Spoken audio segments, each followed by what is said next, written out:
This episode is brought to you in part by Mark Cycling. Mark Cycling offers really high quality bar tape at an affordable price. Both Nick and I have been using the Tacky and Peak bar tapes for quite some time and are really impressed with the quality. For years we've been trying to find a quality bar tape. We've tried Supercast, the stuff at the local Trek shop, and a few other brands that we found on Amazon. But for the quality and the cost, Mark Cycling has it. Now they haven't paid us to do this ad, they merely sent us bar tape, and this is our own opinion. So when you find yourself needing to rewrap your bars, we recommend giving Mark Cycling a try. They offer a variety of different options, from a nice faded bar tape to a really solid tacky tape, and even the super bougie oil slick tape that everybody secretly loves. Visit markcycling.com, that's MARQUE, cycling.com, pick out whatever bar tape you want, and enter code HAMMER20, that's HAMMER20 at checkout to get 20% off. Now, on with the show. Welcome to 5339. I'm Andrew. And I'm Nick. I'm just going to let that one slide. But today we're going to talk to Nick Arend. Not me. Not another Nick. Yeah, not conversation at all. Yeah, it got really confusing a few times. Hey, Nick. What? Huh? But before we talk to Nick Arend, what's new, dude? Diabetes is dumb. So I'm not just going to disagree with you.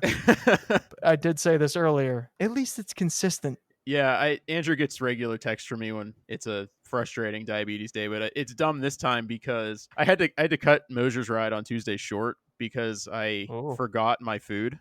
And I was out of my routine and my food was still sitting on the back seat of my car. Nice. And I went through my emergency Cliff Bar that's in my saddlebag and my sugars didn't turn around, so I had to cut the ride short. Well, that sucks. Yeah, so diabetes is dumb. That might become a regular segment. Is that like grinds my gears? Yeah, exactly. Yeah.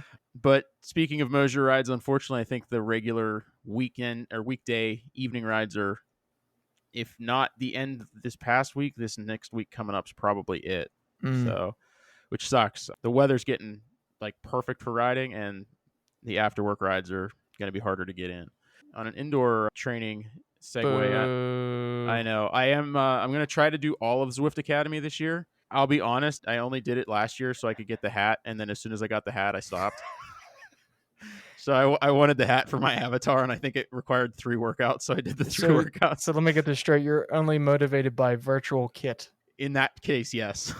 So What? Somehow I said virtual kit, and Siri thought you Siri mentioned thought, her. Yeah. But yeah, totally motivated last year by virtual kit because virtual kit cannot be found on Apple Music, in case you were wondering. for whatever reason, I wanted my Zwift avatar to have a cap in the worst way, and all the caps were used by too many other people on Team Type 1, so I wanted to differentiate myself, and I did Zwift Academy for that sole purpose.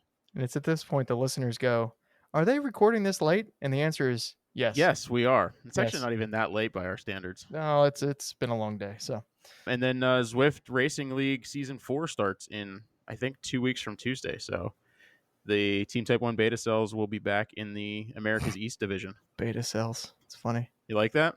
It's almost as good as a bunch of phlebotomists being the hemoglobin trotters. My favorite, and this won't make sense to anybody but my Team Type 1 friends, but the girls team that rides the TTTs on Thursdays, they call themselves TTT Ultrafine or TT1 Ultrafine, and it's a play on the ultrafine needles that we all use to give ourselves our injections. Actually, I did understand that.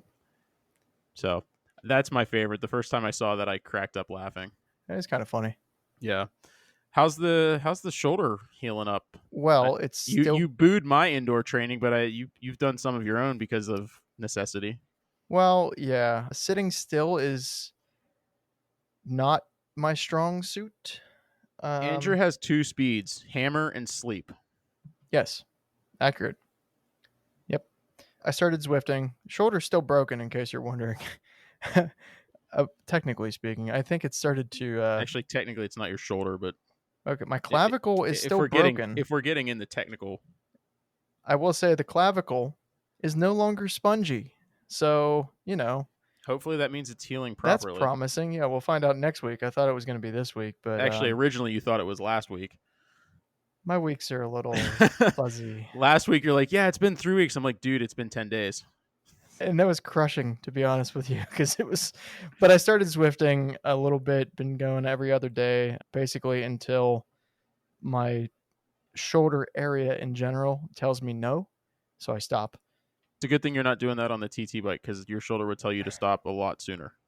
So I had that thought the other day, and I just, I kind of had to stop because I was like, that would be incredible pain, being in the aero position with my present situation.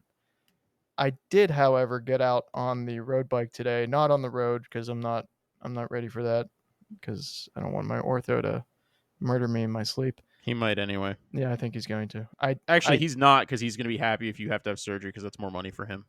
Yeah, I finally got both POC helmets. Would you say that the accident forgiveness program was a piece of cake? I would.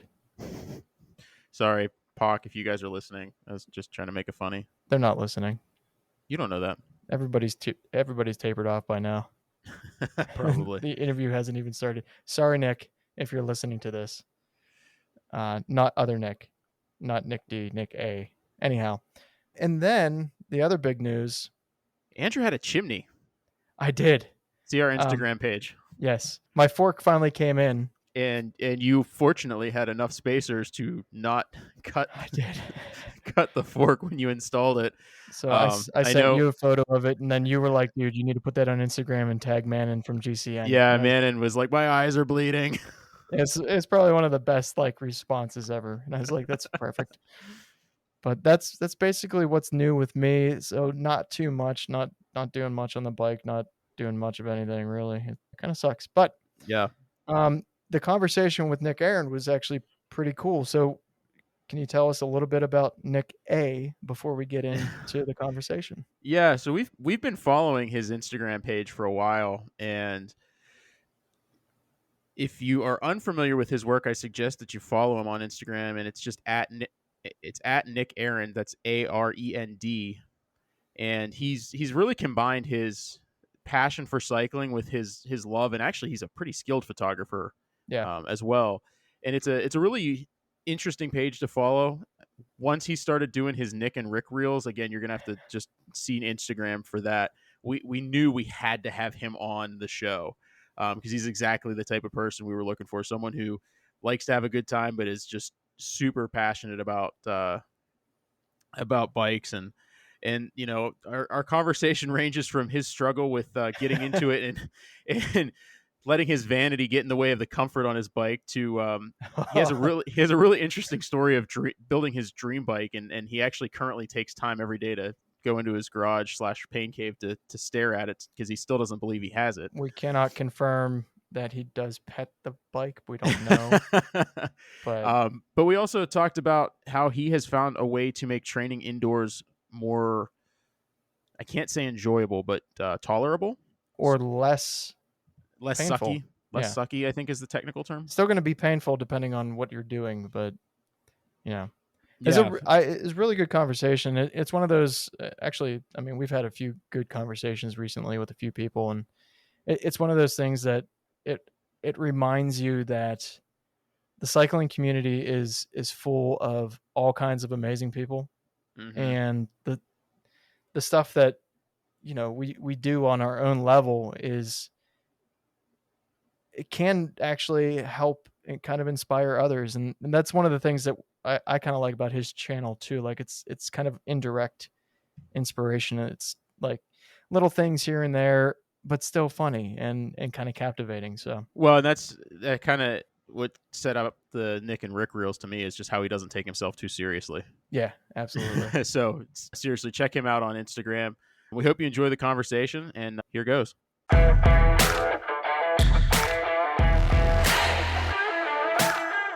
Welcome to 5339, a podcast about cycling for cyclists by non-pros. Let's get to it. Welcome to the show, Nick Arend. Hello. Good to talk to you. Yeah, I appreciate the invite. I'm excited. Yeah, how's it going? Not bad. Let's talk some bikes. What's better than that? Right, maybe riding bikes. I was going to say guess. riding a bike, but other than that, nothing. Where did it all begin? Like, how did you get hooked on it and addicted, as some may call it? But Totally. Yeah. So I started out on 2 wheels with a motor. Not an e-bike, Andrew. Don't get too Not excited. an e-bike. Not an e-bike. I started out before I had kids. I started out on the racetrack with a motorcycle, like crotch rocket style. And it just got, oddly enough, it got boring. We only have like one track nearby. So after So you got to know that track pretty well then. Right. It's 9 corners, 8 lefts, and 1 right. That it's 2.1 miles. So it got boring after 2 years of doing mostly track days, and I couldn't financially keep up with the sport. So you got into a cheaper hobby. So that was it. I sold my motorcycle, and I came to my best friend at the time, and I was like, dude, let's get into cycling together. Let's save. I need to save some money. I want to be active, but I still want to be on 2 wheels. Let's get into cycling. I've never heard anybody said, let's get into cycling because I want to save money. Well, that is a first. I have. I've heard a lot of people say that because it's just the first time cyclists. Once you step foot into the world of cycling and I think I made this mistake of, I think, a lot of people getting into cycling. I went in with my max budget of $1,200. What can I get for $1,200? And I basically got the run-of-the-mill bottom line bike that they had available, and I blew my entire savings on that bike. So I got the bike home, and all of a sudden, wait a minute, I need pedals, I need a helmet, I got to have some like slick Oakleys to wear to match, I need some killer kicks, I need all of the whole 9 yards. And so I had a bike and none of the gear to go with it. It sounds like he needs to listen to one of our previous episodes. Yeah, we actually talked about that because whenever Nick and I were planning that episode, we were talking about how to buy a bike, and I was like, we always go into the bike shop and we're like, yeah, my budget's like, well, now it's like 1,800 or whatever, and that's like the baseline where you start, but like you blow your wad on 1,800 and you're like, crap, I need all the other stuff. Totally. And yeah. So that was a big learning lesson, and a lesson that I didn't learn actually.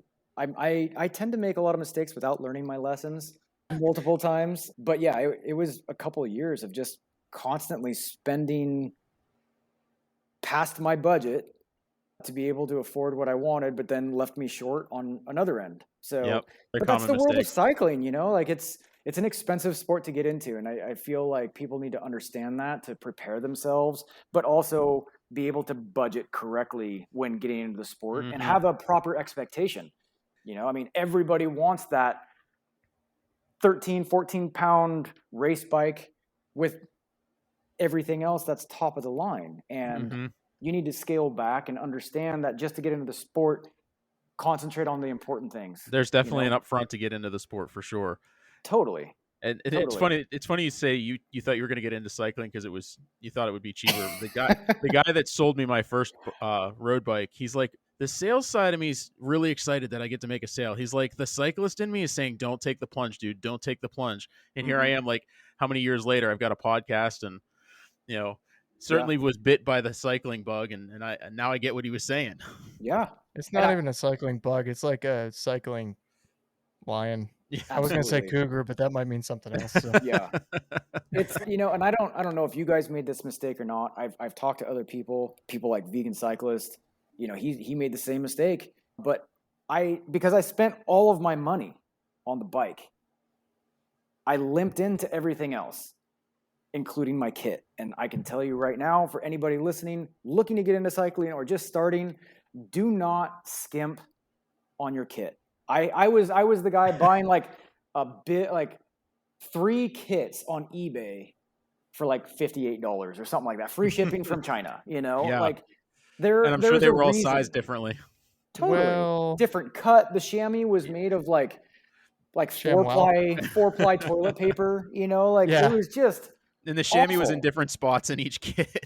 Yes. And I am a very sensitive geometry, like my body's sensitive to geometry and how my kit fits me. I'm very, I guess the proper word to use here is anal. When it comes to my chamois, I'm very particular to how the thickness of it, the placement of it is very important.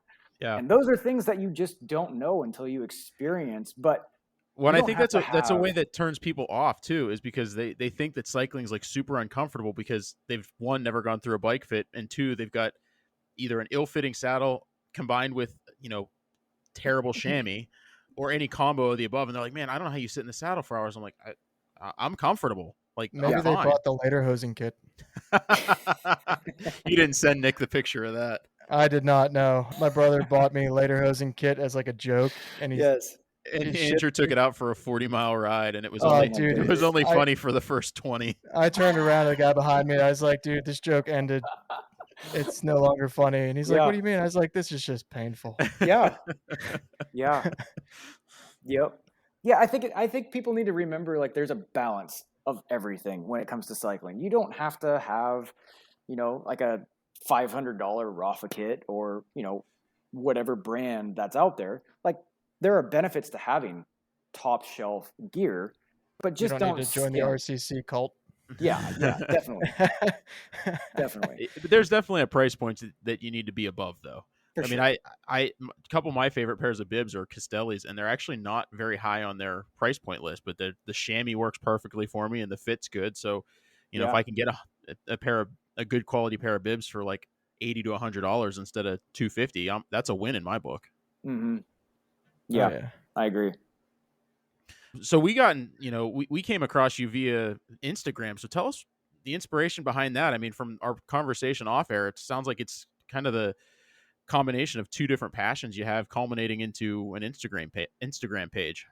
Yeah, I've always had an interest in photography, and I've just kind of learned as I go. And I still, every time I pick up a camera, I still learn. I'm Oh, yeah. inspired by tons of people who I try to strive to be better at, and whether that's editing or just having a better eye for shooting, it's a fun skill set to have.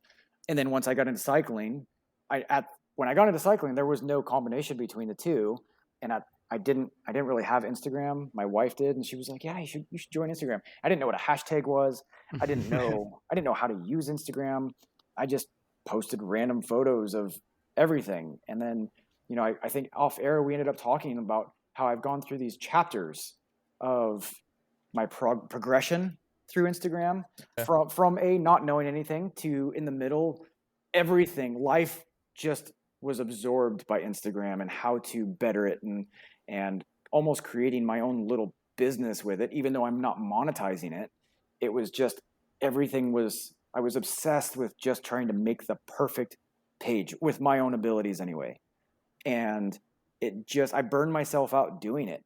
It just became more of a machine for me. You lost the passion. There was no intention behind it other than to create this fake perception of being like the best cyclist or the strongest cyclist or like the best photographer or anything in between that. And so I kind of took a change in direction 6-7 months ago, where I just let down the guard and just started having fun with it and focusing on building relationships. And there are people that have inspired me, such as Vegan Cyclist. He's just such a raw dude. He's so cool. He's a real person. He's got a massive platform of people, but he's got no problem like picking up the phone and doing a video chat with someone like me who looks up to him. Who's just an inspiration. And Yeah. it's hard for me because I do have like a respectable amount of followers. That's not what it's about to me. And so when people do the same thing with me, when they call me, they text me, or they send me a message and they're like, "Hey, like, I would love it if you would just reply, or ask me a question." And then when I answer them back with a video or a voice message or just in response at all, they're blown away that Nick Arend, this bigwig social media nobody, is replying to them. And I always have to like let them know, like, dude, I'm nobody. Like, Instagram is cool. It's created some amazing opportunities to me, or for me, but Yeah. it's nothing. Like, life is about relationships. Life is about like just being real. And Yeah. Instagram provides an awesome platform for, like, this is like the new generation of pen pals, Like, I can create friendships on the other side of the world, and people that I have now over the course of 4 or 5 years talked to on a daily or weekly basis. I tell them things that I never would have thought I would have shared with somebody who I've never even met face to face. You know what I mean? Yeah. So Instagram, I'm super grateful for it. It's such a cool opportunity to meet people. And then also the opportunities that it's created for me to represent brands.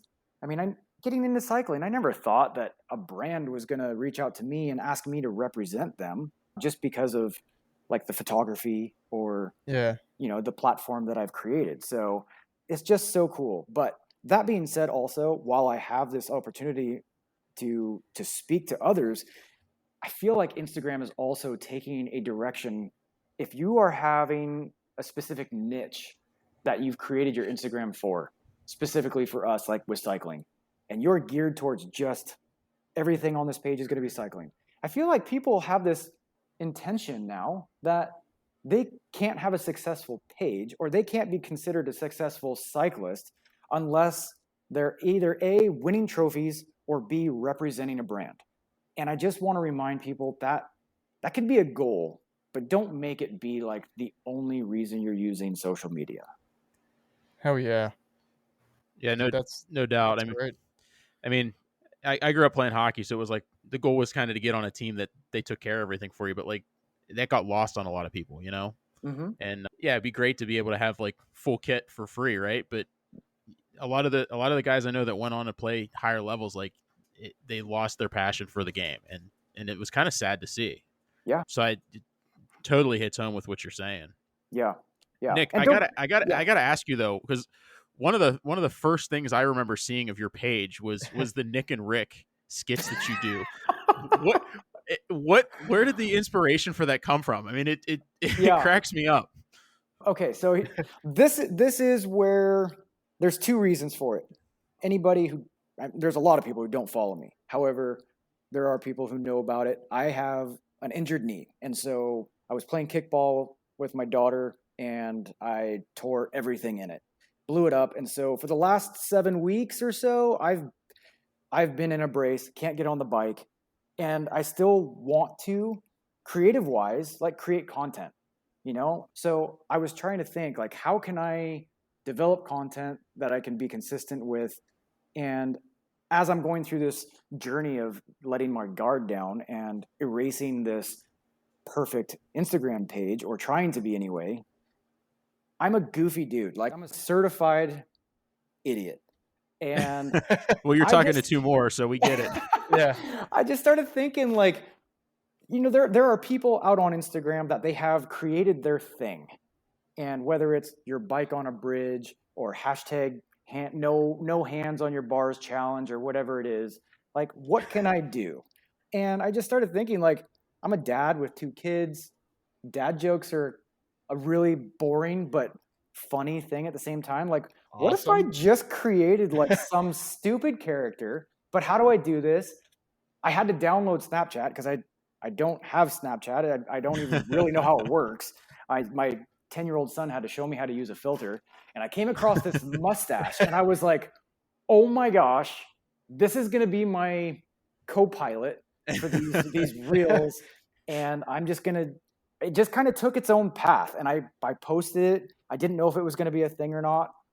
It really didn't get a ton of exposure, which 3 years ago I would have deleted it right away. But now I'm on just like, dude, if somebody can smile because of it, like, that makes me smile.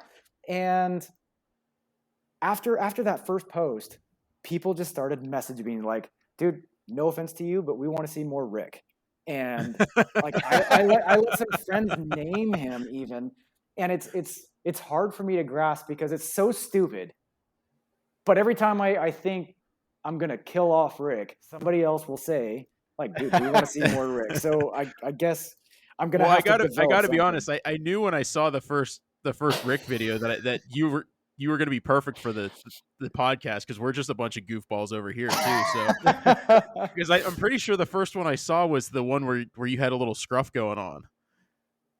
No, the first one. Well, I'm saying that's the first one that I saw. Gotcha. Yeah.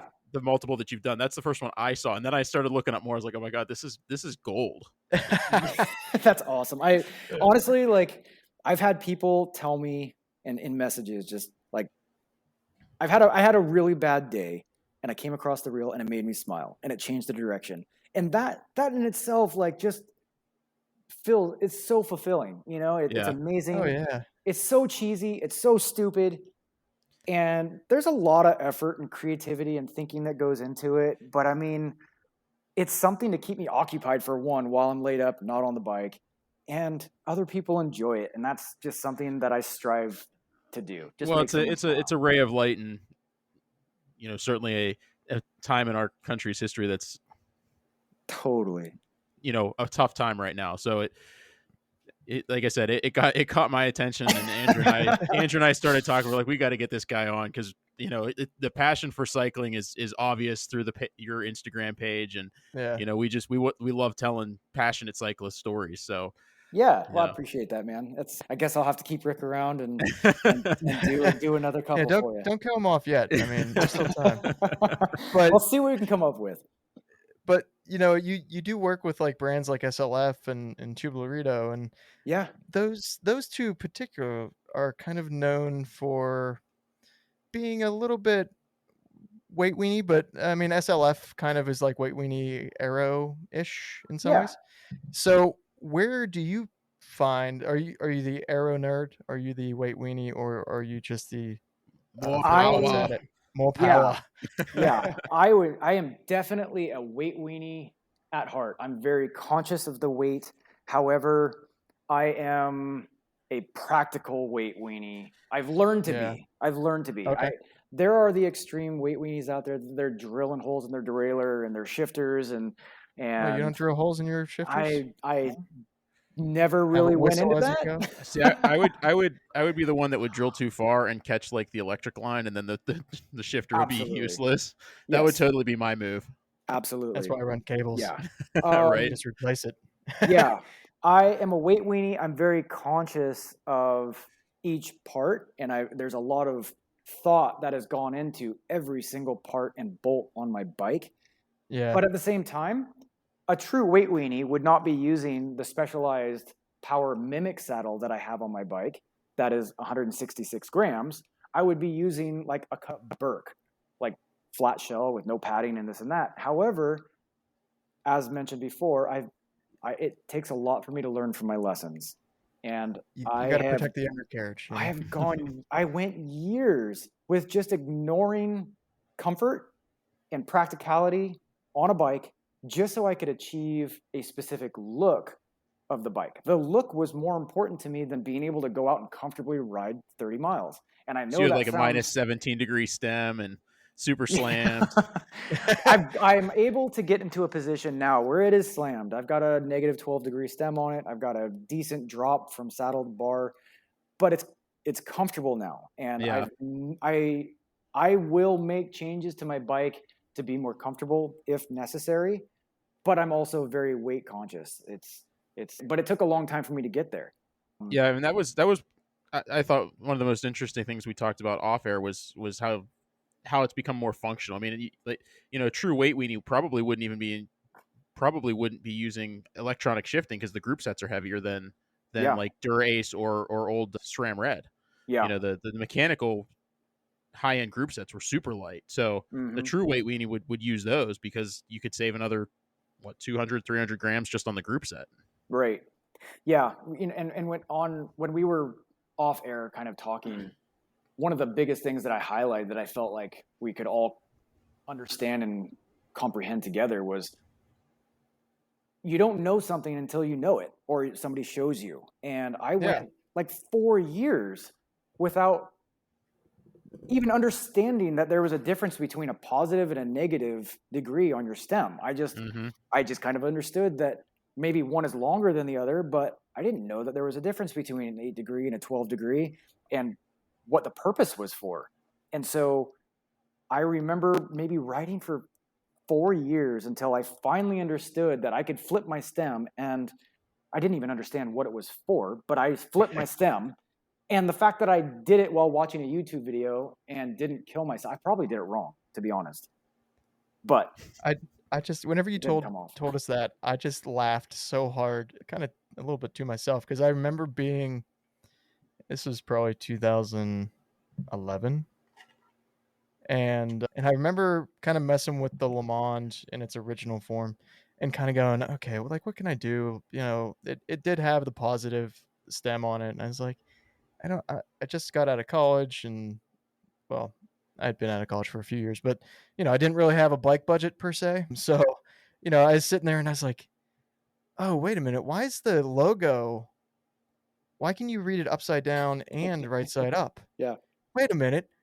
Oh, I could flip this thing, and I flipped it, and it was like the most satisfying thing. And you said that, and I was like, oh my god, I was just taken right back to that moment where this opened Pandora's box of possibilities with my bike. But yeah, I mean, I think every cyclist, like, you don't come into like start cycling and then just know everything, unless you have like a good friend that you can cling on to. That's why it's so important and great for if you are just starting out to be a cyclist, like ride somebody's coattails, ask questions, find somebody who knows more than you at least, and let them teach you. Ask the questions. Don't be afraid to ask questions. When you go to the bike shop even, don't be afraid. Those guys get so bored just going through the steps every day.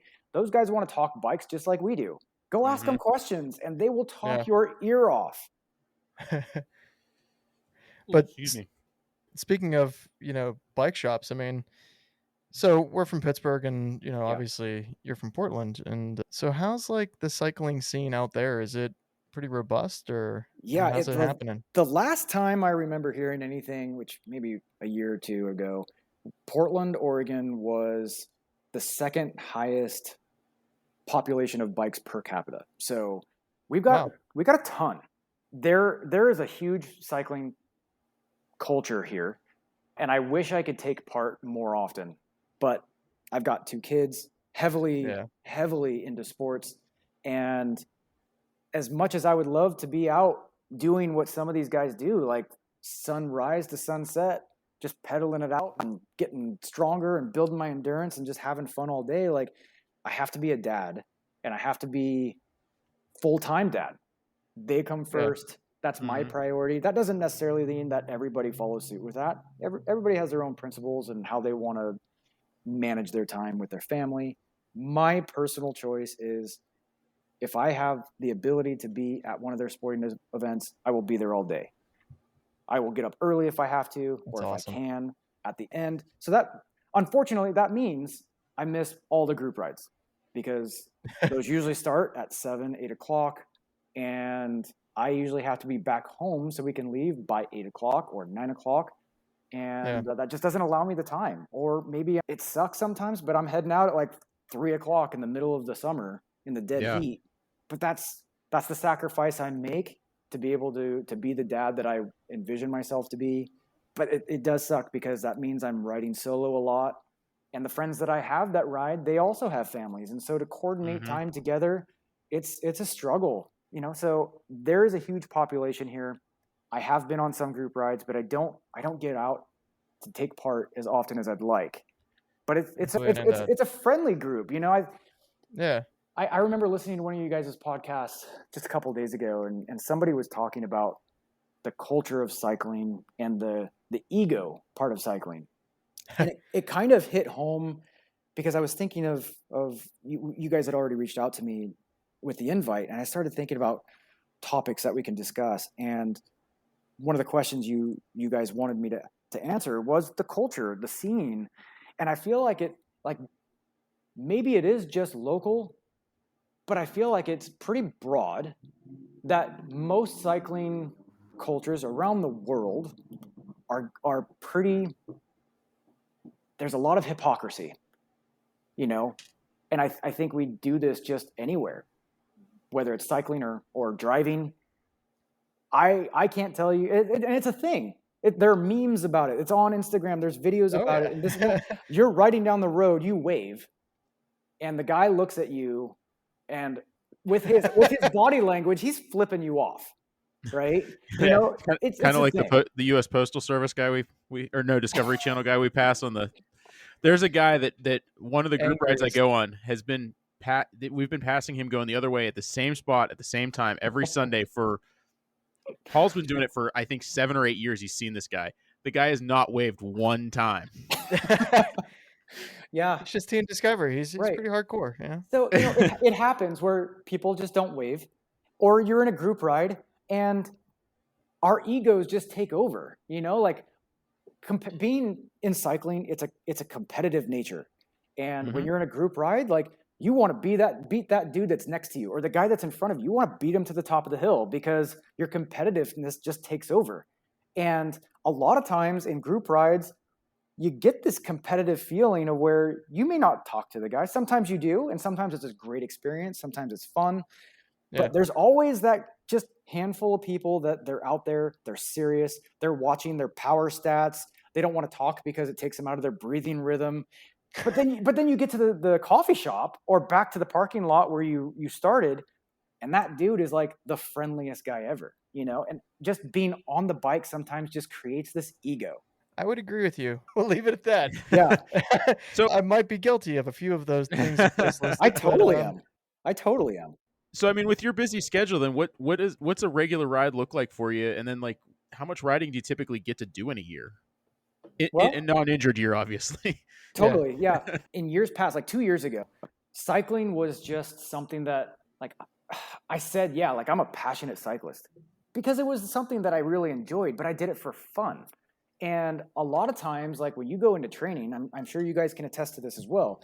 If you're hardcore training, sometimes training is not fun. And sometimes getting on the bike when you don't want to be on the bike because you're tired or you're sore or there's other things that become a priority in your life, like riding just wasn't always my priority 2 or 3 years ago. It was something I loved to do, but I was that guy who would expect to jump on the bike once every 3 weeks and still want to be strong. But I still enjoyed myself. Yeah. And then, so I think about 3 years ago, I averaged around 3,000, 3,500 miles. And, like that's not a lot. It's still respectable, though. It's respectable with 2 kids and who, especially. Well, it's all relative. I mean, I know some people that when they hit the 1,000 mark in the fall, it's like, oh, it was a great year. I did 1,000 miles this year. And then there's, we ride with a guy that if he does less than 12,000 in a year, he's like, he feels like he didn't ride. Yeah, because he does a century every day. Well, right. I mean, when you're retired and you can just ride all day. I mean, I think he did like 18,000 miles last year, something like that, which is just insane. I'd love to have that kind of time. Yeah. It is relative.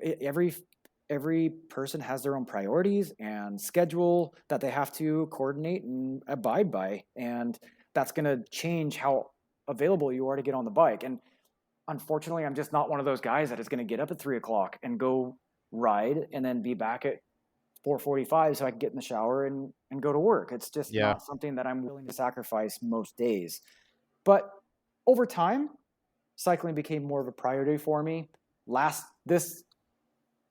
year I had 5,000, just broke 5,000 miles. So my goal this year was to be around between 8,000 and 10,000. So in January, I knocked out 1,000 miles in January and I was stoked. But I also burned myself out really bad. So come February, I think I did 350, maybe 400 miles. Still not bad, but really dropped in especially for the time of year. Yeah, absolutely. And I do a lot of Zwift training during the winter, which I'm sure we'll get into in a moment here. But I was on track. I think I'm around 3,500 miles now, but I've been injured for 6 weeks now, which has really taken a cut. And I've got at least another 6 weeks before I can get back on the bike. So this year, unfortunately, I'm just going to have to comprehend that my goal is just going to have to be adjusted based on the circumstances. And that sucks. And not being able to get on the bike is really wearing on me, both physically, but mainly mentally. So I'm just dealing with it as it comes. But it's important for people to not compare yourselves. It's cool to have a goal, but like you said, there's people out there that are doing 18,000 miles, 20,000 miles in a year, and your circumstances within your life, like, totally curbs that. My buddy last year, my friend Dustin, he did 3,000 miles 2 years ago, and he's got a 2-year-old now, and I just looked at his Strava, and he's at like 200 miles for this year. You know, like he wants to get out all the time. Cycling is a passion for him, but he just can't. So it's important to understand priorities in life, you know? Yeah. So you kind of mentioned it and alluded to it earlier, but you know, you're getting to the point in your recovery where you're going to be, you know, getting back on the bike eventually, and I'm sure you can't wait, as I definitely identify with you because I'm going That crazy. collarbone. Oh, dude, it's but I mean, so tell us about, like, you know, winter's coming, not to make a Game of Thrones joke, but you know, how's your indoor training and like how do you handle the winter? Because for those that don't know, Portland actually does get some Quite a bit. winter weather. Yeah, we do. I lean more towards the side of being a fair weather cyclist. Over the time, I've become more comfortable with being out in the wet and the cold and this and that. And I've just recently built up a rain bike that we can go over in a bit if you'd like. But in the years past, when winter came, my cycling stopped because I wasn't going to go outside. And I hate stationary trainers. I tried it. I tried to force myself so I could retain some type of strength and endurance. They're called torture. They are. But a magical thing came into my life. A friend had some rollers that they were not using, and they let me borrow them. And I thought, what the heck? Indoor training is going to suck, but let me see what the rollers are about. And I won't say I fell in love with them, but I definitely liked it more than just a stationary mag trainer, or even now I've tried the Wahoo kickers and this and that. The Wahoo kicker has its place. It's amazing. It's more accurate. It's fantastic. I just cannot sit and bust out an hour stationary. It's just so boring for me. So I invested in some Inside Ride e-motion rollers. They're one of the top of the line and they are just easy to ride. They've got like an elasticity, so it absorbs all the inertia that creates in the spin of your bike. So they're easier to ride. You can sprint on them much easier, and they're smart rollers. I was gonna say they're smart rollers, so you can you feel like you're changing terrain as you're riding on Zwift or Groovy or whatever your app they're not choice as accurate. They're not as accurate as Wahoo, and I understand. Well, you wouldn't expect them to be because of how they interface with the bike, right? But I'm willing to give up the accuracy, and I know the hardcore junkie stat people out there are like, well, I mean, then you're not really doing it. You're not really riding. You're not. Why are you putting words in my mouth? Well, if that's what they say, you're not really riding, then yeah. I mean, they're right, because it's indoor. It is true. But it keeps me on the bike, and whatever can keep you on the bike, and you're having fun. I can get on Zwift. I did in January, that first week, I did 3 centuries on the rollers. Damn. 2 of them back to back, and then I did like another century like 3 days later to accommodate that 1,000 miles in January. And I struggled for 32 minutes. That's because we both have stationary trainers, right? You need some rollers, but trust me, they're in the eBay card after we talked last night. I'm waiting for that price to drop, dude. Yeah. The other thing that I would really recommend, or rather, what helped me was the environment and where you train. Like, not everybody has this opportunity. Not everybody has the financial ability to do this. I'm incredibly grateful for everything cycling related that I have. And I have a garage that I just utilize the space. And over time, definitely not overnight, but over time, I created this space, this pain cave that I just thoroughly enjoy to be in. I hopefully it's a little cooler today than it was when we talked the other day. It is, yeah. It was 95 when we talked the other day. Today is a little bit cooler, so I'm good. But I put down some carpet. I put up some LEDs behind. I put up a 50-inch TV for me to utilize Strava. And it wasn't like I went out and bought a 50-inch TV. It was going out. We replaced the one inside, and then instead of just throwing it in the garbage, there's some missing pixels on it, but it's good enough to throw up in my garage. Well, that's kind of where my TV came from. It was we replaced one, and this one was just sitting in storage. And I was like, well, I'm not Right. using it. I might as well. I mean, it's not a 50-incher. I think it's like 32 inches maybe, but still, it does make a difference when you're Yeah. Zwifting with a TV as opposed to just a laptop or tablet monitor. Exactly. So, I got some fans to help cool me off. I've got a stand with a tablet in front of me so I can watch Netflix or movies or whatever and just kind of zone out and just really enjoy my time on the bike while watching Zwift. I've dabbled in doing some Zwift racing, some Zwift training, but for me, that's what helps get me through the winter. And I don't mind being on the bike, training indoors when I've got this environment and I've got this opportunity.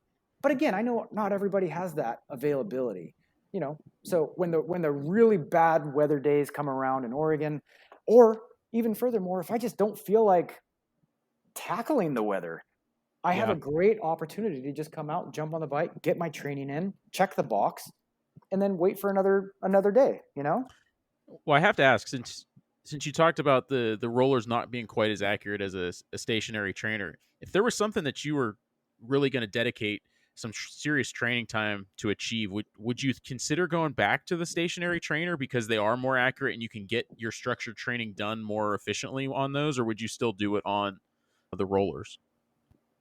I thought about that a lot, and I'm just going to be honest, right? So like, I know there's going to be some elitists, I think a lot of cyclists are elitists, including myself, but we all are in our own ways. We are Andrew in one time or and I are another. actually talking about how we can make an episode out of that and not sound like a bunch of douchebags. Right. But I mean, I'm just going to be honest, like That's hard for me. It comes across naturally for you, Andrew. I've thought about also getting a kicker, and I know that sounds stupid to have an elite setup like I do and then getting an additional piece, but they're different. They are different. I've got a friend. I personally love doing my structured training.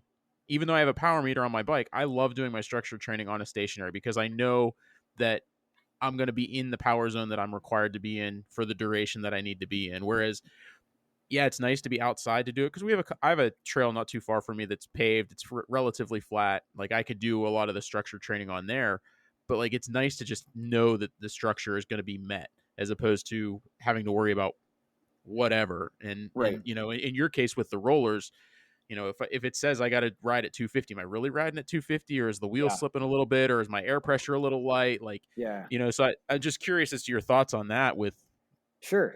I've got a bunch of friends that will do Zwift rides together, and I'll even be on the phone with them talking while we're riding.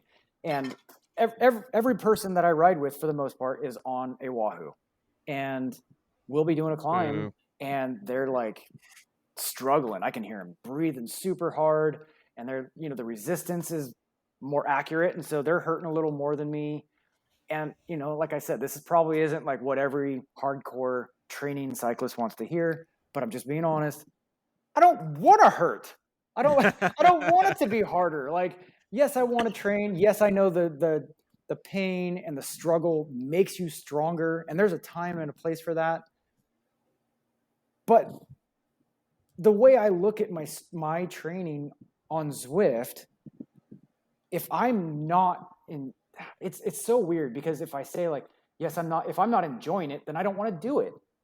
I understand like cycling in whatever you do, if you're weightlifting or if you're cycling or if you're running or swimming or whatever it is, in order to get stronger, you have to put in the pain, you have to put in the work. And I get that. Yeah. But I also want to enjoy what I'm doing. And indoor training is hard enough. If I can get out and do an hour and a half or 2 hours on the rollers, and it's not necessarily as accurate as a Wahoo, but I'm having fun at the same time, for me, that's like a sacrifice that I am personally willing to make. And I know not everybody feels that way, but for me, but it lines up with how you want to ride, which is all that matters. All that matters. Yeah. Now you talked about you didn't used to. You're warming up to the idea, no pun intended, to crappy weather riding. Yeah. We covered this topic pretty early on in our podcast, but what's some of the advice that you would give based on the experiences that you've learned to enjoy or at least tolerate the less than ideal weather conditions?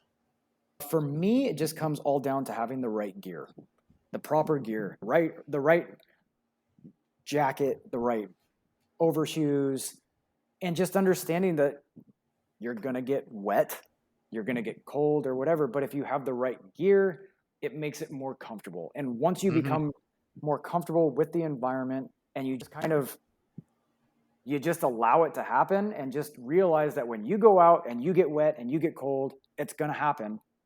But then you just kind of forget about it and you go out and you have fun, whether it's a training or just enjoying time. For me, it just all comes down having the right gear. If you go out with the wrong gear and you don't have a waterproof jacket and you go out on a wet ride, it's going to be miserable and you're not going to have fun. You're not going to want to do it again. Well, I think it's important to know, even with a waterproof jacket, know you're going to get wet. It's just, it's how quickly you're going to get wet. Because even with that waterproof jacket, your jersey is still going to be soaked at the end of the day. Totally. Yep. Yeah. It's just, it helps. You know, those are all the things that go into helping you maintain something that you're passionate about. And not everybody wants to go out in that weather. And I respect that. And it's cool. There are other people who don't care and they just want to go out and I'm kind of in that end. Like not so much the wet, but I love cold weather riding. Like days like we had on Tuesday where, you know, we left for our group ride at like 72, 74 degrees. And then we came back and it was like, you know, mid 60s when we finished the ride. Like it doesn't get any better than that to me. That's a perfect condition for me. Yeah. But when the winter comes around, like I love riding in the 30s and then in the 20s. I mean, part of it's just because I grew up playing hockey, so I'm kind of used to being out in the cold and exercising in the cold. But there's nothing better in the winter. I'd much rather go out in 20-degree weather than, you know, sit for 4 hours on a trainer ride. Yeah. Well, there's something to be said about getting out in different climates, different seasons, you know? Like not everybody lives in an area. Like if you live in Arizona, like you're just seeing cactus and you're sweating. Just hot and hotter. Yeah. Right. So, you know, here in Oregon, you know, it's a totally different experience when you go out and the leaves are red and the sun is coming off of the hillside and it's beautiful versus coming out in the middle of summer and the leaves are out, and it's every season just has its own beauty for me here. And like you, sometimes it get cold, but if you have the right gear and you're properly dressed and you are understanding of what to expect when you go out, like riding out in the cold weather and in the winter is beautiful. Yeah, I think the biggest mistake people do in the cold weather is they overdress, and then you sweat quickly because you're working out, and so your body's temperature rises. Then you start sweating, and then it starts evaporating, and now you're freezing, and you can't get warm again. And I think that's why a lot of people are so against cold weather riding, is because they dress too warm. And then really my trick is if I know I'm dressed perfectly, if I'm a little chilly before I start moving, that's how I know I'm perfectly dressed. I want to bring up a topic that is probably I am just bad at, and I would love to see if you guys are as bad or maybe not at all as me. But I've been riding for 12 years, and still to this day, when the weather goes under 60 degrees, you would think that I had never ridden in the cold before, even if I did it the day before, because I'll change or I'll look at the weather 15 times. I am so bad understanding how to layer properly. Even if I go out at 32 degrees and if I overdressed the day before at the same temperature, the obvious logical thought is to not wear as much as you did so that you're not overheating as much. But by the next week, for whatever reason, all that goes out the window. Or every year, it's like my mind resets and I hit 50 degrees and all of a sudden it's like, I don't know what to wear. Should I wear like deep winter? Should I go like short sleeve and a vest? And most of the time, like you said, I overdress. Yeah. I think Nick's exempt from this one because he basically bikes in the same thing all year round. Because that's not entirely true. I layer is what I do. Well, you slightly deviate, but you constantly remind us. I played hockey, so I'm never cold. Well, like we were out on a ride, and I think it was like almost 60, and you had footies on the one day, and I was making fun of you for that. It was not 60. Okay, it was 55. No, it was like 51. Okay, either way, it was I get way cold too warm. Feet, and there was weather to be had. There was precipitation on the ground, and I knew that my feet would get wet, so I put on the overboots. So, before Andrew interrupted me, though, Nick, I really think it comes down to layering, so that like if you do start feeling like you're getting warm, make it so that it's easy to take something off. I mean, Sure. I just got a new convertible windbreaker that can, the sleeves come off and it can go to a vest. And it was That is my go-to for pretty much any ride under 60 degrees. Like, Yeah. I will wear that because I've worn it in 60-degree weather. I've worn it in 20-degree weather. It's just all how I layer underneath it. Mm. But if I get too hot, it's great. I take the sleeves off and I still have a vest on that's keeping my core warm, but I'm not like keeping all that air in. And I do the same thing a lot with my bibs and leg warmers. Like, I prefer to have bibs and leg warmers because if I get too warm, I can always take the leg warmers off. Right. But if I'm in my thermals, I can't really do much with the thermals. So, and part of it is me looking at things as an engineer. I actually like, I will dress differently if it's 35 degrees, if it's sunny, rather than if it's cloudy. Oh yeah. Like, there's so many different variables, but I often err on the colder side because I know I'm going to warm up. Yeah. And that's just always kind of how I've done it. Cause I've done that ride where I bought a Bontrager jacket last year on clearance, and I have yet to find a weather that is cold enough for me to ride in that without sweating. Yeah.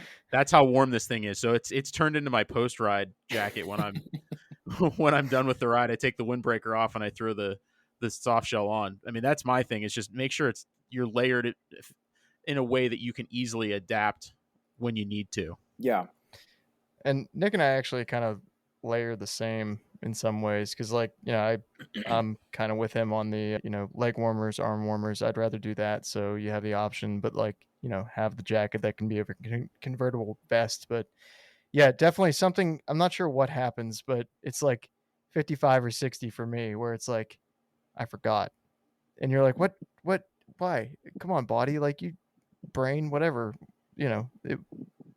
I don't know. It's just kind of funny, but Yeah. Well, I think for me, part of the problem too is like you're getting dressed in a warm house. Yep. Yeah. So Oh, yeah. you're putting on the layers, you start feeling toasty, and then you start questioning your thoughts and decisions, and you're like, maybe I'm getting really hot. So you take some off, or you change, or you add two, depending on how you feel, and you step outside maybe. It's just it's not very often that I just nail the layer game. So I don't think I've ever actually told anybody this, but big reveal. I totally let the dogs out before I get dressed, and I see how it feels, and then I make my decision based on that. That's good. So, I like it. So like if I'm in between things, I'll let the dogs out. I'll be like, I know the air temp says it's 32, but it actually feels pretty warm for 32. I'm going to dress significantly lighter than I thought I would have to. Or the flip side of it is like, Jesus, it's cold out. I gotta bundle up today. So just taking that before I even make a decision, I'll just go out and whatever, joggers and a hoodie, whatever I'm wearing at the house, just see how it feels. And that's made a pretty big difference for me too. Yeah. So next cold ride, I'm definitely going to ask you who let the dogs out, just because I have to. Dad joke for the win. I love it. For the win. Yeah. It's awesome. So now we just do it like randomly, which is yeah. Which like that in itself is just so much of why I love riding with a friend. Like yes, we have our moments where we're structured and we're looking at our stats and this and that, but at the end of the day, for me, nothing beats getting out with a friend and just jaw jabbing and having fun and laughing. Well, it's funny you say that. So Clippy and I were talking the one day when we were riding, and he's like, yeah, I don't like to talk much when I ride. I was like, seriously? Like, you don't shut up when we ride. Like, all we do is chat the whole time. I was like, what do you mean you don't like to talk when you ride? I was like, it's all we do. And it's like, yeah, there's nothing better than just spinning the pedals, making fun of each other, having a good time. But you've talked about a bunch of, your followers reaching out to you, and we've talked in a few different aspects about, getting into cycling and some of the experiences that we've had. But if you're talking to someone who's just getting into the sport, what's some advice you'd give to them? Man, number one, like you have to get the right gear, like as said before, for the condition and this and that, but just don't cheap out on it. And then just go buy into cheap, it buy twice. Yeah, but also just go into it with the right expectations, ask questions, I would say get a general bike fit. I had a really bad experience with a bike fit, and so it's kind of put a bad taste in my mouth. I know that they are beneficial, I don't want to take that away. But when I got my first bike, when I walked into that bike shop and I laid out all my cash, they said, like, come back, we'll give you a bike fit, like a complimentary bike fit, which is perfect because I didn't know how to fit myself on a bike. And so I You're like, I scheduled. sit here, I put my hands here, and I spin the pedals, right? That's all there is to do. Right. So they were like, well, let's schedule in a time. And I came in a week later and they brought me into this separate building. Like, they measured my legs, they put me on my bike up, they put me on lasers, this and that and whatever. And then once we were done with this 2-hour training or this 2-hour bike fit, first of all, I thought, wow, this is great. You drop $1,800 on a bike and you get a 2-hour fit with lasers and everything. This is awesome. Complimentary. Do they have sharks with laser beams attached to their heads? They did not. But she fail. got done. Man, it's like they aren't even trying. Well, she got done with the bike fit, and she's like, all right, I'll meet you up at the register. Wait, what? So I met her up there, and I was like, she's like, all right, so it's $350 for the day. And I didn't know what to say. I didn't know what to do. Like, I didn't ask for this. I thought it was a complimentary bike fit, And so she was like, well, we have a complimentary bike fit, but that's just to adjust your seat post and make sure that you're kind of general rule of thumb in the area. And I was like, well, why didn't you do that? Like, I didn't ask for this. And so for me, like, I had a really bad experience with that. Like, the manager worked with me. He gave me like a discount, but still, when you're dropping every last cent you have on the bike, you still don't have like all of the gear. You're trying to limp your way into it. Here's another $300 that I had to spend that I wasn't expecting. So for me, my first experience with a bike fit was bad. Number two, I still didn't feel comfortable on the bike. So I personally have always recommended get a general bike fit to get you in the right area. I feel like it's up to you as a cyclist to kind of identify what is uncomfortable. And then when you find something that doesn't fit properly, go back to your bike shop, ask them and let them know, like, I just want to pick your brain. Man, I'm getting a lot of saddle sores, or my hips feel weird, or my neck hurts really bad. And then they can help give you some direction, and you go from there. Over a period of time, when you become more educated and you ask questions, you can then start making small adjustments. For me, I feel like once you have been on the bike for a year or more, that's when a serious bike fit is appropriate in my eye to really nail down your fit.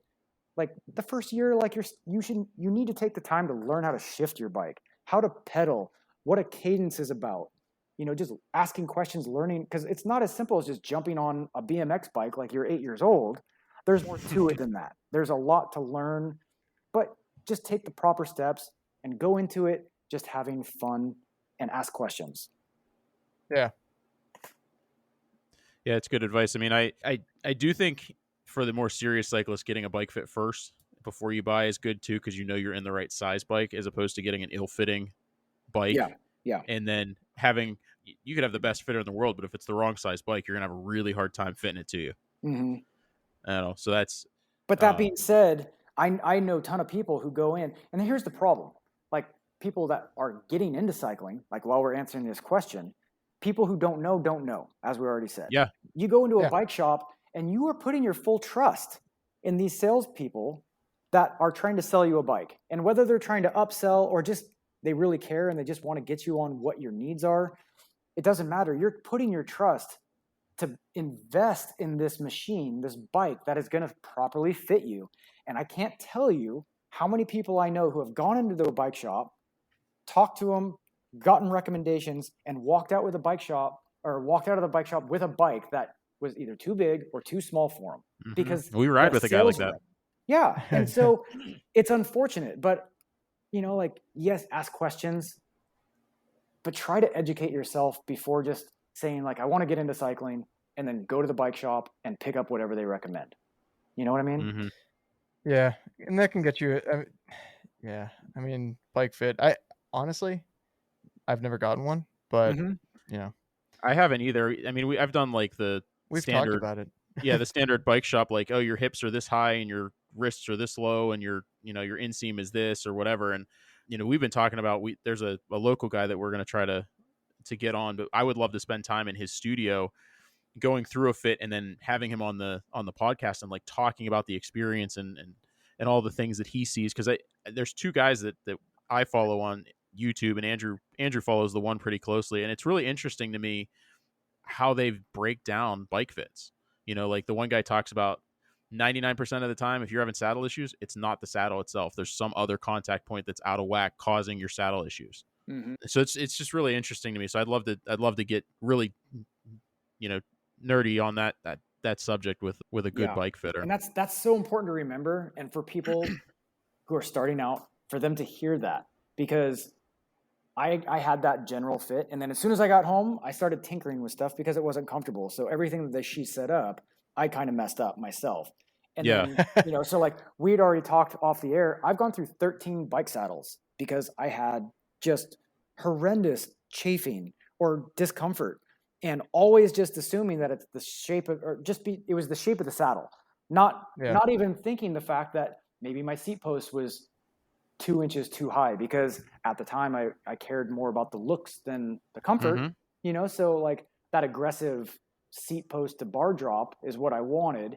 So I just put it where I thought it looked cool instead of where I needed to be. You know what I mean? Yeah. But there's so much, it's a domino effect. One, you have your seat post off, it's going to affect how your hips engage. And then, you know, maybe your stem is too long and you're stretched out. There's so many variables. It's really an interesting puzzle to me that, you know, you have 3 contact points, and one of them being off can affect something that is in one of the other 2. Like your cleat position could make the saddle feel uncomfortable. Mm-hmm. You know, it's really interesting to me. I mean, again, this is me being the nerdy, you know, kid who studied engineering and works with numbers all day. So the saddle piece was one of the most frustrating aspects to cycling for the first 6 years for me, because I would try a saddle, and I would go into the bike shop, and I would be that guy that, you know, I'm suggesting, like, you go in, you ask questions, and the answer for everybody, if you're on online forums, if you go talk to somebody in person and you say, I've tried this saddle and it was this shape, what do you recommend? Just point me to the stars, something that will make me not bleed like this one did. And the only answer that they will say is, it's personal, dude. Like everybody's different. You just got to try. And it's so frustrating. Like there's no, generally speaking, unless you're dropping $500-$600 on a laser bike fit that they put sensors on contact points and this and that, like to just go to a bike shop and pick a saddle out, you're shooting in the dark. You have no clue it's going to work for you or not. And then it might be the right saddle, but like you said, maybe your seat post is off and it was the right saddle to begin with. Yeah, or maybe you've got the fore aft all wrong, and you're sitting on the wrong part of the saddle. And because of that, like when you get a new saddle, you put it on in the same position, and its fore aft is also off. So you're, again, sitting in the wrong position of the saddle, like a portion that wasn't designed to have your sit bones sitting on it. And now that's why you're uncomfortable. I mean, there's so many different factors that go into being comfortable on a bike. And oftentimes it's something actually unrelated to, or at least not directly related to the contact point that's causing the problem. Yeah. And like you said, like we had originally said about like the stem and not knowing, you know, my bike came with a stock 20 millimeter offset seat post. At the time, I didn't know that there was a difference between seat posts and that there was an offer for like a when we're also American, we're like, what's 20 millimeters? I don't even know what that is. Totally. Yeah. You're like, what's double 10 millimeter? Wait, what's the conversion there? Unfortunately, admittedly, I can't even read a ruler properly. I need to take like a YouTube tutorial class on this or something, because I'm that guy that goes into the bike shop and they're like, what's the measurement? And I'm like, it's 22.5 and then 2 notches over the half point. Nick's always wondered why I have a set of digital calipers. We'll just leave it at that. Yeah, but I bought feel some you, man. last year. they're the greatest thing ever. It's like you walk into the shop, you're like, well, I know it's 30.1, but you know, technically it's 29.8. But not that I'm measuring or anything. Yeah. Right. Yeah. Yep. So we kind of wrap every episode with a question that we intentionally do not list on the sheet because we're rude like that. Uh-oh. But you kind of answered it already. You did answer it, and you kind of already have it. So you have a Specialized tarmac, right? And you absolutely love it, and it's kind of like your dream bike. You have 2, yeah. I do. Double mint gum over there. Yeah. But it's fully kitted out. I mean, it's 13.12 pounds, which is Yeah. 5.9 kilos for those that count, and has a sweet list of components, and we'll definitely list that out on the podcast notes. With all of that, if budget was not a factor, just whatever it was, what would your dream bike be? What would be the perfect bike? For me, not everybody has this opportunity. Not everybody, even going through multiple bikes, finds their dream bike. Yeah. I am currently on my dream bike. We talked a little bit about it in the pre-recording call, but like you put some blood, sweat, and tears into this researching and figuring out. So like, what is it about the Tarmac that was like had that awe factor to you that was the dream bike that you had to have more than any other bike on the planet? I'll just quickly walk you through one of the things that I've made many mistakes before, and I didn't learn my lesson here. Luckily, it worked out for my best interest. These are the best stories. I had a Cannondale Super 6 Evo, and that was actually sub 13. And Ooh. yeah, those are stupid light. It was amazing. I loved the bike. It had basically everything that I kind of have on this bike as well. And I was never really a specialized fan. I didn't like the sloping top tube at the time. I just remember coming across a Tarmac at one point, and I was having an itch for just something new. I sold my Cannondale before even riding a Tarmac. I ordered a Tarmac frame in my size without ever even test riding one. Again, and luckily it worked out. I absolutely love the bike. I loved how it looked, but I ordered it just by the frame, and then I ordered every part for it. I researched every part for it to, my goal was to be sub 13, and I was really, really disappointed when after building it, it came out to be like 13.75. Yeah.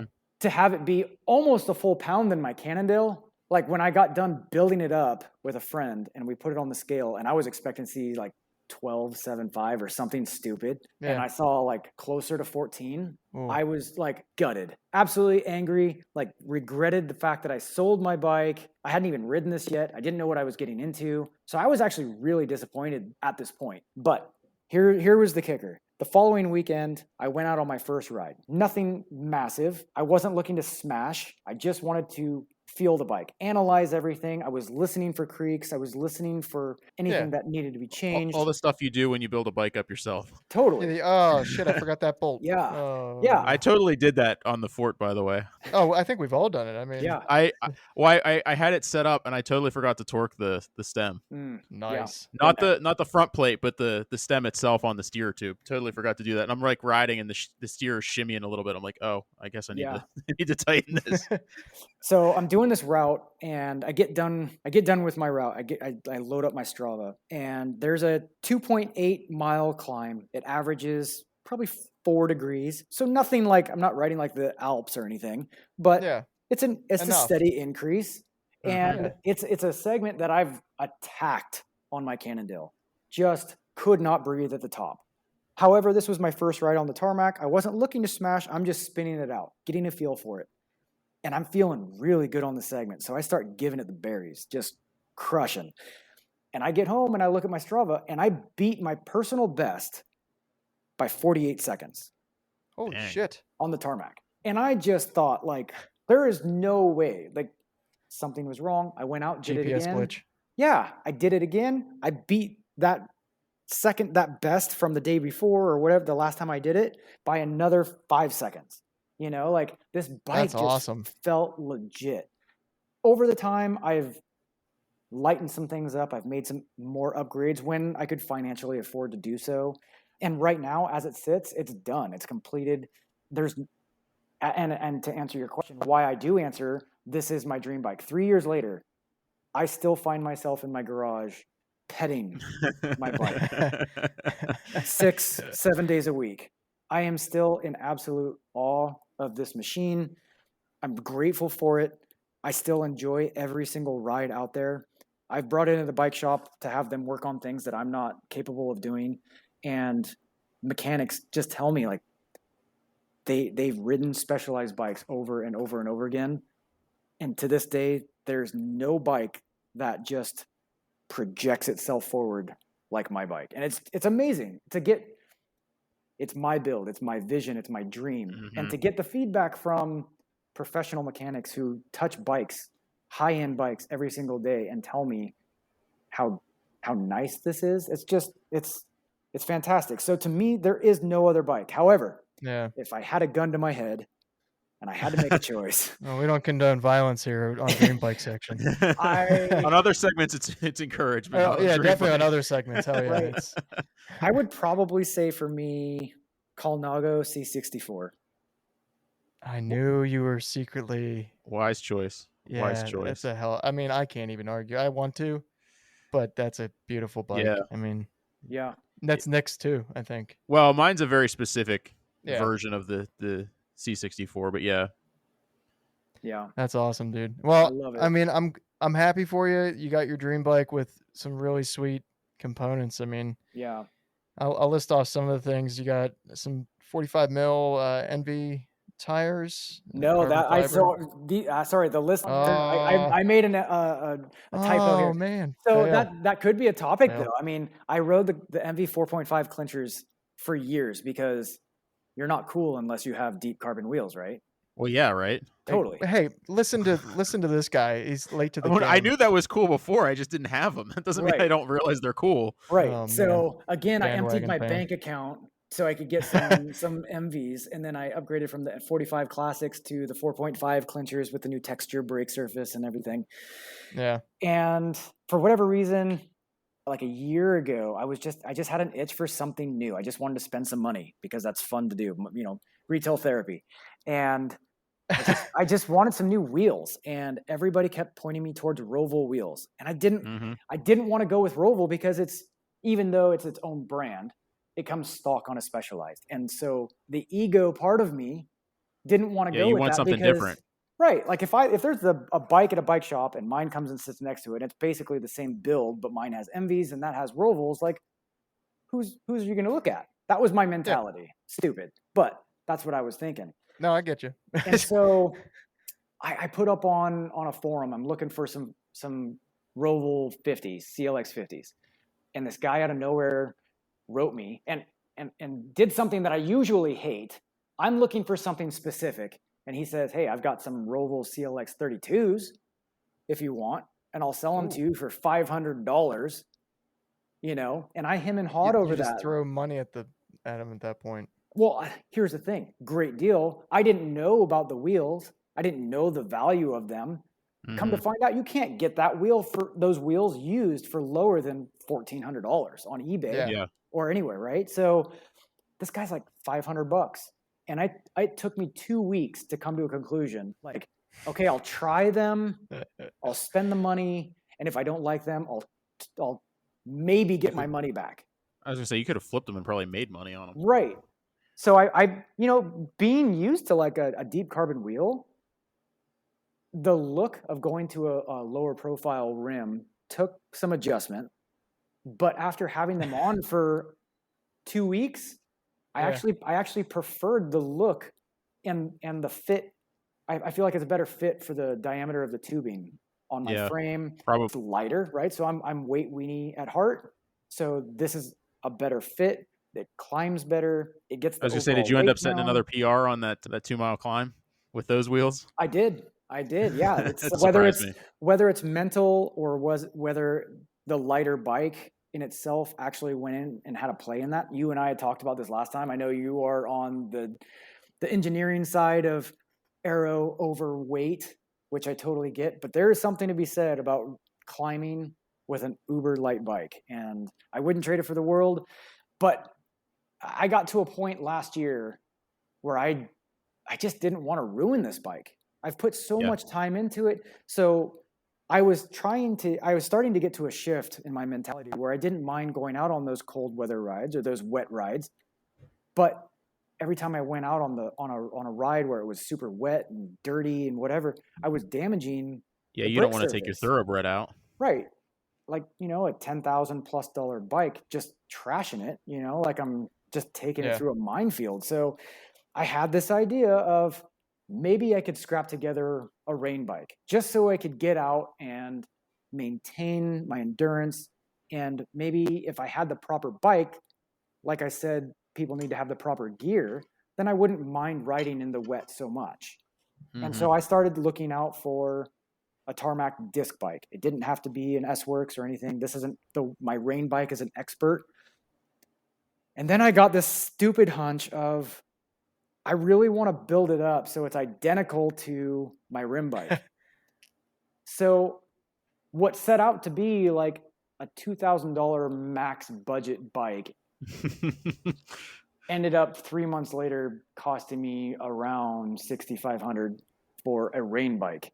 And it's got essentially every component that my S-Works tarmac has, with the exception of I took a shortcut on the crankset and went with the SRAM Red power crank instead of the S-Works, because I didn't want to spend the extra $300 because it's a rain bike. Yeah. But I've still got an incredible rain bike that I'm now not wanting to take out in the rain because it's so nice. I was gonna say your rain bike is a lot of people's dream bike. That's a heck of a rain bike. Yeah, I will look at it as a form of purpose, but it was also really fun to build as a project. Again, think of the parts that I could put on it and get it as light as possible without taking away from performance.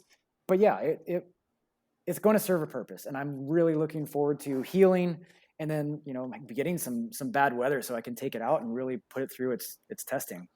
Yeah. I'm still not sold on disc bikes yet. So this is my first. I was just going to ask you what, as a weight weenie, would you ever be a disc brake convert or not? No. If I had to choose one bike, I would have rim bike all day long. Everybody told me, even before I got my disc bike built, everybody said, you need to try disc. It's more stiff because of the through axle. The braking is better, which it is, but you're going to love it. And I'll tell you right now, like, I don't like how stiff and rigid it feels as opposed to going out on my rim bike. And maybe it's just because I'm more accustomed to the feel and I just need more time on it, but I feel like I can anticipate the flex of the frame a little better, and my sprint is better, and I feel more comfortable on it. So I'm looking forward to getting more time on it this coming winter and be able to have a better experience and opinion that I can bring to the table. Well, I'm gonna be real curious when you spend some more time on that, what you think of the discs. Because I rode 2 of my bikes are rim brake, and I do have a disc brake bike, which is kind of becoming more of a winter bike for me. I said to Andrew as soon as I got back from that ride, I was like, man, I forgot how much I love riding on disc brake bikes. Like, there's just something about it for me, and it might have to do with the fact that you're a lighter rider and I'm a heavier rider, so the braking is,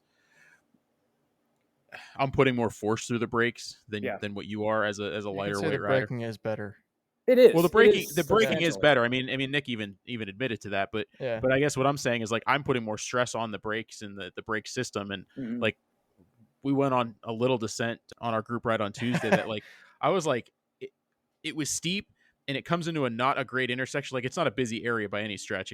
It's by one of the parks by us, but like, it was like probably 10 and 12%. And then you're like coming into this blind intersection with a stop sign. So you're like, you can't just completely feather. Like, you got to maintain your, reduce your speed pretty well. And I got to a point coming down and it was like, I can feel the braking starting to dissipate. And it was like, that's what I miss about the rim brakes, is you don't lose that braking force when you need it, when you're on a descent like that. Yeah. Well, safety first too, I mean, we all live in different areas, and I've got a lot of hills and rollers around me, and there's no route that I'm going to go on that's just flat. I'm going to have some downhill, but at the same time, like, if I lived in the Alps, and I had to descend some serious hills. Yeah. If you're descending for miles and miles and miles, you almost need to have disc, just because you're gonna heat up those rims. Don't tell Chris Froome that. Yeah, I know. Yeah. So I mean, my opinion, so anybody who's listening who's looking to get into cycling, you have to also understand somebody else's circumstances and their type of riding before you just take their word as the Holy Bible type thing, Right. So that's awesome, dude. Well, I think that's all the time we have because I'm looking at the timer right now and I'm like, wow, it's Yeah, we've been talking bikes for a while. Dude, Yeah. but when you talk bikes and you're having fun, like you could do it all day. So Hell yeah. Absolutely. you got to put an end to it Absolutely. sometime, I guess.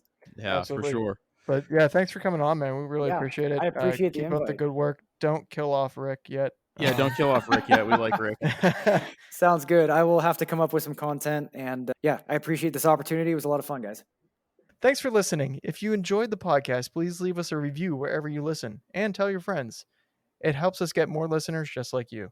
Also, be sure to follow us on Instagram, Facebook, and kind of Twitter, because we don't entirely know what we're doing on Twitter or any of the social medias, to be honest.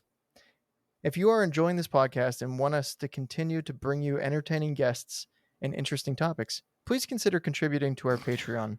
We appreciate your support. We're always open to suggestions for new topics, advice, and interviews. If you have a topic you'd like to hear about, be sure to drop us a line at 5339cycling.com/topics. That's 5339cycling.com/topics.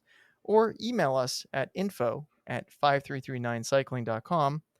Or you can email Andrew at I take 4 hours to do an outro at 5339cycling.com. It was only 1 hour to do an outro at 5339cycling.com. That's all we have. Clearly, this is taking too long. Hammer on, everyone. This Nick is crying. Hammer on.